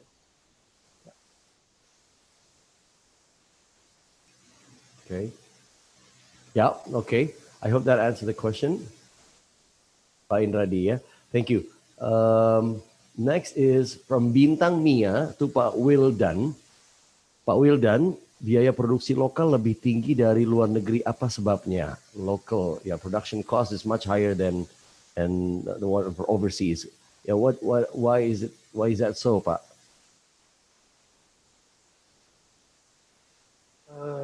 Mungkin lebih enak dijawab dalam bahasa Indonesia ya. Silakan, Pak, silakan. Ya, produksinya mahal karena kita produktivitas per hektarnya rendah gitu dibanding negara lain. Misalnya nih, kalau mereka menggunakan jumlah pupuk yang sama, terus biaya tenaga kerja yang sama, semuanya sama gitu ya, ceteris paribus, dengan produktivitas yang rendah, maka biaya per kilonya akan menjadi semakin tinggi. Jadi pertanyaan sebenarnya adalah kenapa produktivitas kita tuh serendah itu begitu. Boleh kita bicara misalnya gini, tanah kita itu jauh lebih subur dibanding Brazil misalnya, atau Vietnam tuh banyaknya aluvial kan, kopi ditanam di tanah aluvial, kita tuh banyaknya vulkanik, itu salah satu tanah yang paling subur di dunia. Terus kenapa produktivitasnya rendah? Iklim kita juga tropis, sama dengan mereka. Kemudian kalau saya melihatnya faktornya banyak ya. Banyak petani kita yang varietas kopinya sudah 7 turunan misalnya gitu. Nggak ditanam-tanam, naik pohon kopinya aja berbahaya, bisa jatuh, bisa gimana. Satu. Yang kedua, banyak juga petani kita yang menanam kopi yang Timor misalnya. Varietas-varietas yang hibrida seperti itu, produktivitasnya akan sangat bagus kalau. Halo? Iya, Pak. We're still on you. Can you hear us, Pak? Bisa dengar? Oh, oke. Kelihatannya ada problem di koneksi. Oke. While waiting for Pak Wildan's connections, we try to move on to the next question from Munarji Sudargo. A question to Melissa. Being a global platform promoting sustainability, what is GCP presenting top priority mission among three sustainable pillars of environment, social, and economy? So thank you for the question, by the way. So I would say that it's very difficult to say one of those three is more important than the others. The three pillars are necessary to have a real sustainable coffee sector. However, based on what's going on in the world right now, and also on one of the items we discussed, we're focusing on taking our call to action forward right now. And personally, I think with everything going on in the world, the economic viability of coffee farming has become even more important today than it was before. But yeah, I can't say that we are prioritizing one pillar more than the other. We have to work on all of them and to eventually, reach sustainability. I hope that answers the question. Thank you. Thank you, Melissa. Okay, let's go to YouTube. YouTube, okay. This one is from Retno Tanding Suryandari.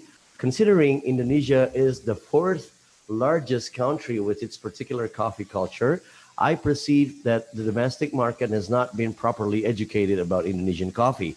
So instead of focusing on the export market, why don't domestic market be optimally educated, and hence it will become bigger captive market for Indonesian domestic coffee productions? What is your opinion about that? Okay, and also the main problem in coffee industry is the long value chain that it benefits the middleman more than benefiting the farmers. So how far the industry, activists, and government has fixed this problem to improve the livelihood of the farmers? Okay. Yeah. Okay. Anybody, any panelist wants to respond to that, please? Can I respond to that? Okay, Bu Mary, please. Yes. Considering about the opinion from the question from Ibu Ratno, yes, indeed, I think right now the domestic market is highly increasing now. That's affect also with the price of the coffee. That's mostly complained by the buyer here in Europe. That's what I heard, because they say that because of the consumption in the domestic is getting higher, so they tend not to sell for the export market. So it makes the supply scarce, becomes scarce, and then there's no supply from Indonesian coffee anymore to the European market. So I think it's good to have domestic consumption for the coffee, increase the economy also, because we want also to acknowledge about the good quality of coffee, and also to bear respect for our coffee farmer. But for the export market, it's not good for the impact, because the supply becomes less, and also it affects also the price because of the less supply from the Indonesian market. And related with the main problem in coffee industry is more benefiting the middleman. Well, that's why most of the buyer here tends to go directly to the farmer, not through the trader or not through the middleman. So that's what I said.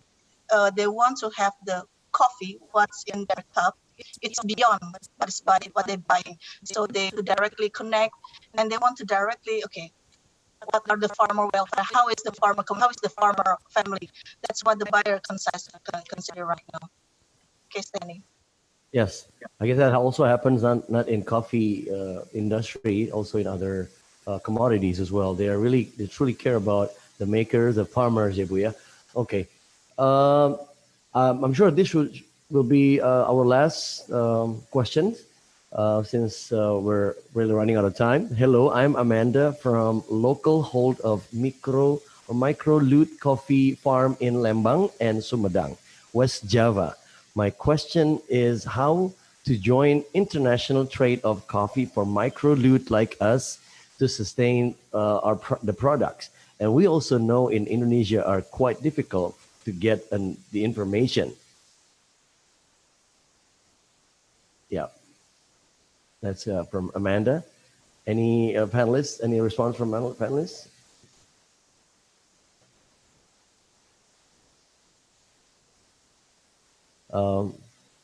Okay, perhaps Pak Fitrian has a suggestion for Amanda. Okay. Or maybe Jeffrey, Dr. Jeffrey.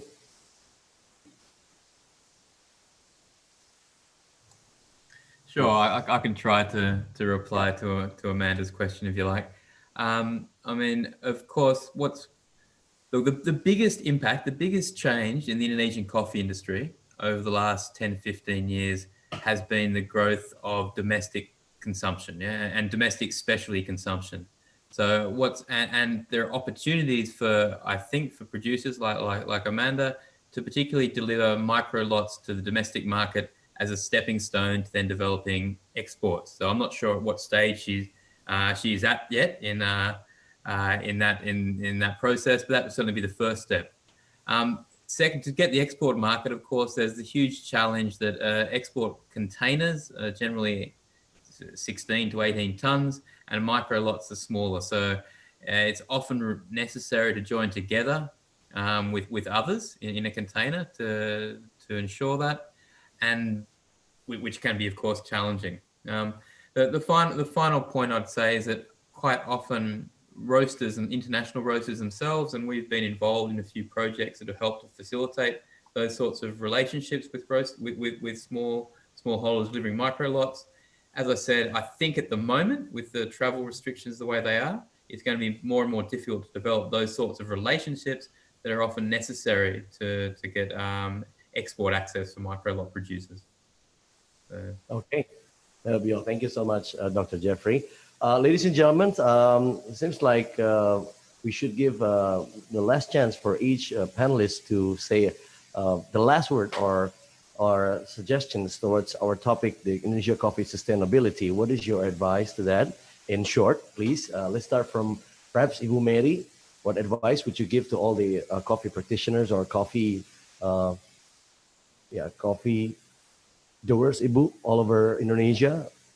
Your last advice, please. Okay, thank you.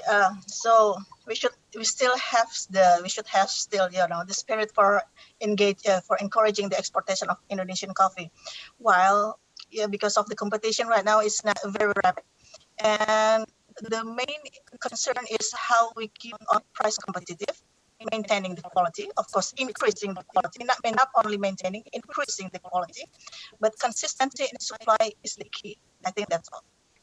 Thank you, Ibu Mary. Thank you. And let's go to Pak Senthil from Enveritas. Sure. Yeah, I'll also take this opportunity to answer Urban's question, which is a beautiful summary as well. The answer. We got to make sure that smallholder communities are protected from the pandemic. Okay. Whatever the challenges are, the rural areas are relatively better than the urban centers. So we got to make sure that the damage is, limited to whatever extent possible. Number two, I think policymakers should think to make customized policies to make sure the necessary mobility things are planned in rural and coffee producing regions. It could be worker mobility or shipping coffee from farm to warehouses and ports. That's the second one.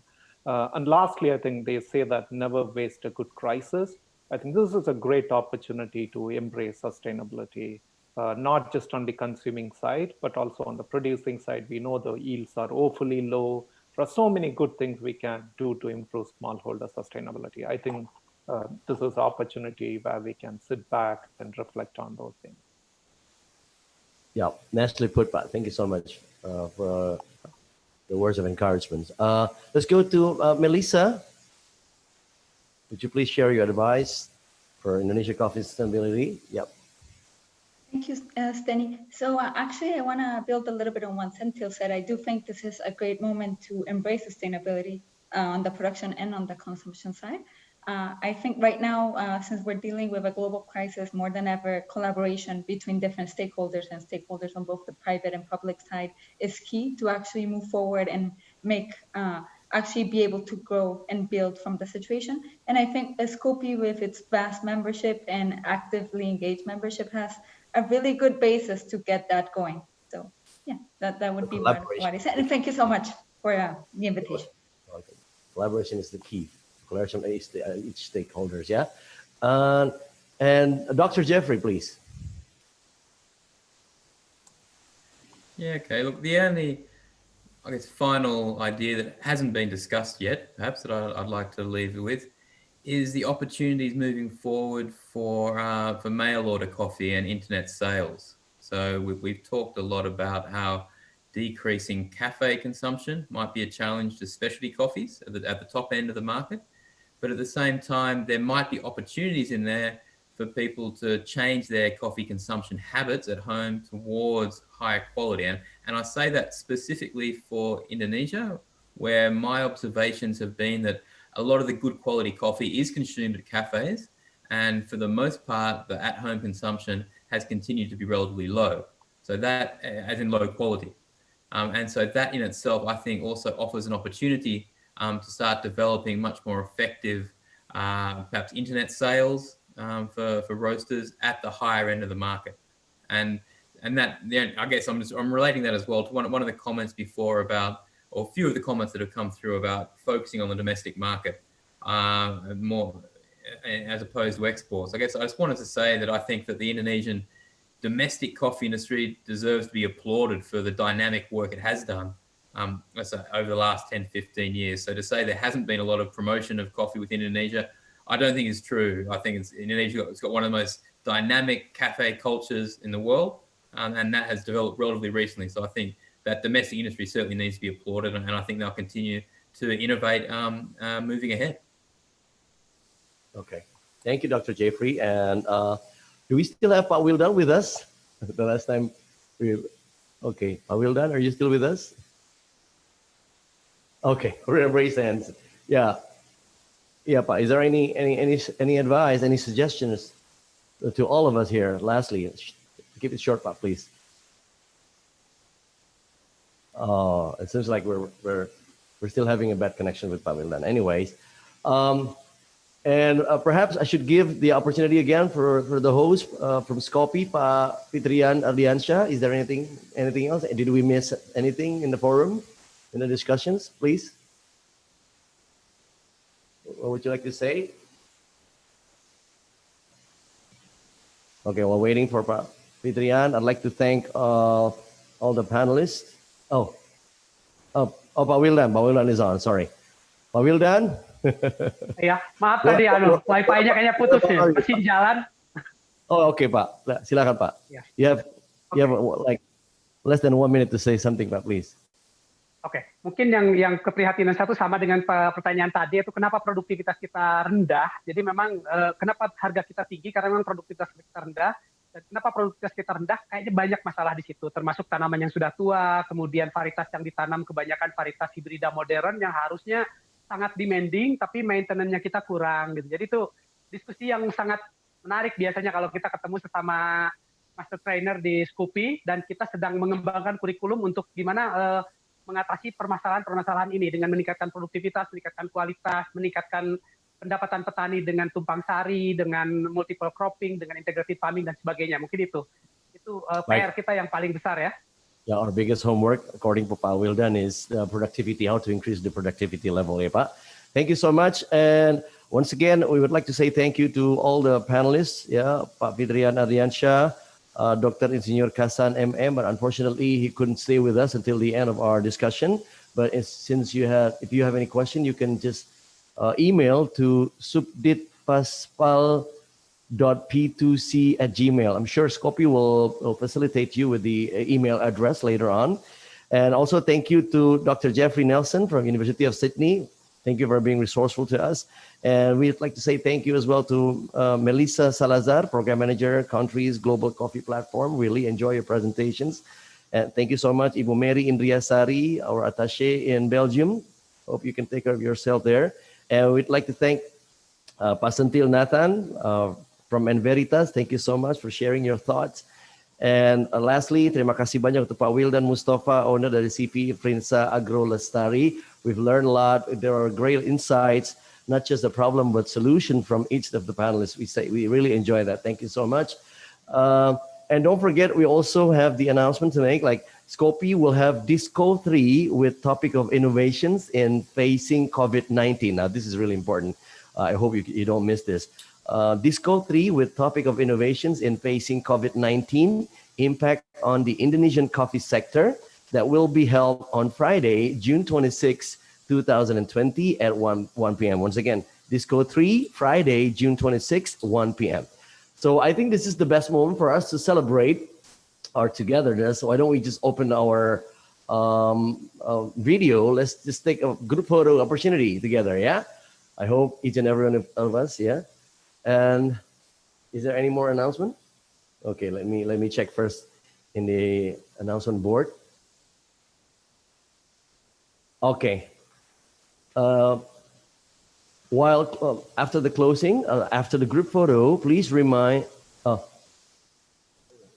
when you leave the webinar room, don't forget to directly link to post-event evaluations. We really need this a lot. Yeah. Once again, ladies and gentlemen, don't just leave. Before you leave, please go to the directly link to a post-event evaluations, and I hope you don't mind.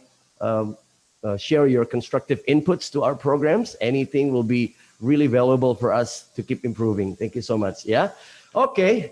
This is a great moment. Would you please open the camera and smile in a count of 3, 2, 1. Smile for coffee. Okay. Different pose of smiles. Thank you. Done? Are we all done? Thank you so much. All the members of the committee, on behalf of SCOPY, I would like to say thank you so much for participating to our forum. I hope we get a lot of insights and which will make us better. And sorry if there are a lot of weaknesses during the process, but really enjoy. My name is Tenya Gustav. Until we meet again, wassalamualaikum warahmatullahi wabarakatuh. Have a good afternoon from Thank you, Jakarta. Steny. Thank you, Scopy. Thank you, Mas Waalaikumsalam Teddy. warahmatullahi Dari, Mas wabarakatuh. Adrian. Thank you. Thank you, Dr. Thank you, Jeff, Bu everyone. Mary, Thank you. Pak Senthil, Pak Wildan, hatur nuhun, Pak Wildan. Sami-sami.